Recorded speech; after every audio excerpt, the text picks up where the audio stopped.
بڑی اپڈیٹ آپ کے ساتھ ڈسکس کرنے کے لیے حاضر ہوا ہوں رجب بٹ کے حوالے سے۔ رجب بٹ نے گارڈین کورٹ سے رجوع کر لیا ہے اپنے بیٹے سے ملاقات کے لیے۔ وہ ساری جو درخواست ہے وہ میرے پاس موجود ہے، میں آپ کو تمام تر پوائنٹ جو ہیں وہ بتاؤں گا کہ رجب بٹ نے درخواست میں کیا پوائنٹ جو ہیں وہ کیا موقف اپنایا ہے اور کیا عدالت سے استدعا کی گئی ہے، کیونکہ کنٹروورسی جو ہے وہ چل رہی تھی۔ اس سے پہلے رجب بٹ نے جو ہے وہ لائیو سیشن کیا، اس کے بعد ان کی مسز نے لائیو سیشن کیا۔ اب جو ہے ایک پوائنٹ جو ہے رجب بٹ نے جو ہے وہ ڈسکس کیا تھا لائیو بیٹھ کے کہ مجھے میرے بیٹے سے ملنے سے کوئی نہیں روک سکتا، اور اب انہوں نے گارڈین کورٹ سے رجوع کر لیا ہے۔ وہ درخواست میرے پاس ہے، میں آپ کو ساری درخواست پڑھ کے بتا دیتا ہوں وہ درخواست کیا ہے۔ اچھا جی، یہ جو درخواست گزار ہے رجب بٹ، انہوں نے کہا کہ جی میری جو شادی ہے وہ 3 دسمبر 2023 کو ہوئی، اور اس شادی کے نتیجے میں ایک بیٹا کیوان علی پیدا ہوا، جس کی تاریخ پیدائش انہوں نے آگے لکھی ہوئی ہے۔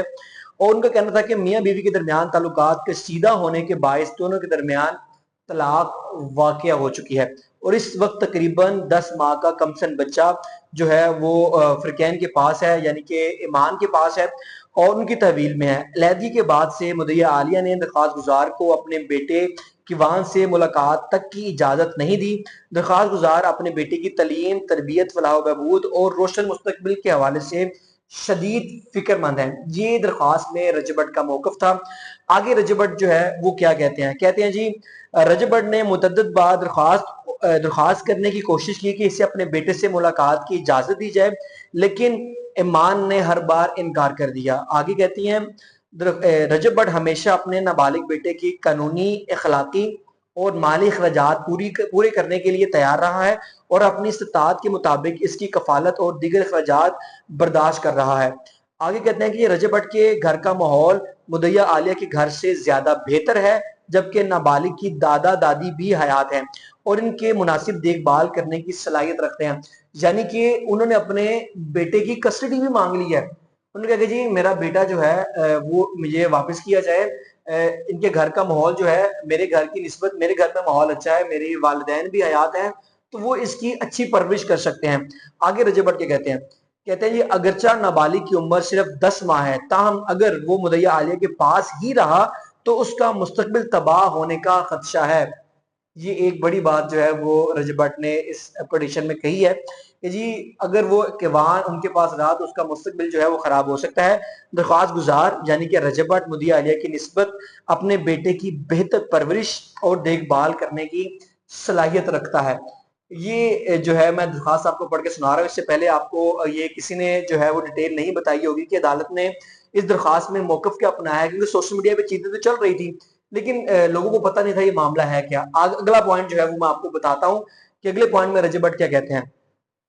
رجب بٹ کہتے ہیں جی نابالغ جو ان کا بیٹا ہے کیوان کی متوازن جسمانی، جذباتی، اخلاقی، نفسیاتی اور سماجی نشوونما کے لیے ضروری ہے کہ اسے والدین دونوں کی محبت، شفقت، رہنمائی اور نگرانی حاصل ہو۔ وہ چاہتے ہیں، یہ بھی کہہ رہے ہیں کہ میں تو یہ چاہتا ہوں کہ دونوں جو والدین ہیں وہ بچے کی رہنمائی کریں، اس کی پرورش کریں، کیونکہ ایمان نے سوشل میڈیا پہ ایک سٹیٹمنٹ دی تھی کہ میں چاہتی ہوں کہ دونوں فیملیز بیٹھیں اور اس مسئلے کا جو حل ہے وہ نکالا جائے۔ آگے کہتے ہیں کہ یہ عدالتیں جو معزز عدالتیں ہیں وہ قرار دے چکی ہیں والدین دونوں کو اپنے بچوں سے ملاقات کا بنیادی حق حاصل ہے، اور اگر کسی ایک فریق کو اس حق سے محروم کیا جائے تو اس کے منفی اثرات نابالغ جو بچہ ہے اس کی ضرور اس پہ جو ہے وہ مرتب ہوتے ہیں۔ وہ آگے کچھ سٹیٹمنٹس جو ہیں وہ کچھ حوالے دیے ہوئے ہیں ہائی کورٹ سندھ کے، جو آگے بتایا گیا ہے کہ کس طرح جو ہے عدالت نے کیا کیا فیصلہ سنایا ہے۔ یہ ایک 4 سے 5 جو ہیں وہ حوالے ججمنٹ جو ہیں وہ بھی اس میں لکھی ہوئی ہیں۔ تو وہ چاہتے ہیں کہ جی ان کے بیٹے سے ان کو ملاقات بھی کرنے نہیں دی جا رہی، ان کو ملاقات کرنی دی جائے۔ آگے کیا کہتے ہیں جی، جو ایمان ہے طلاق کا سرٹیفکیٹ اور نابالغ کی تصویر سوشل میڈیا پر پوسٹ کر کے درخواست گزار اور نابالغ کے درمیان نفرت پیدا کرنے کی کوشش کر رہی ہیں۔ آپ کو وہ سٹوری یاد ہے جس پہ جو ایمان ہے اس نے جو طلاق کا جو نوٹس تھا اس پہ ہاتھ رکھا تھا، ساتھ کیوان کا بھی ہاتھ رکھا تھا۔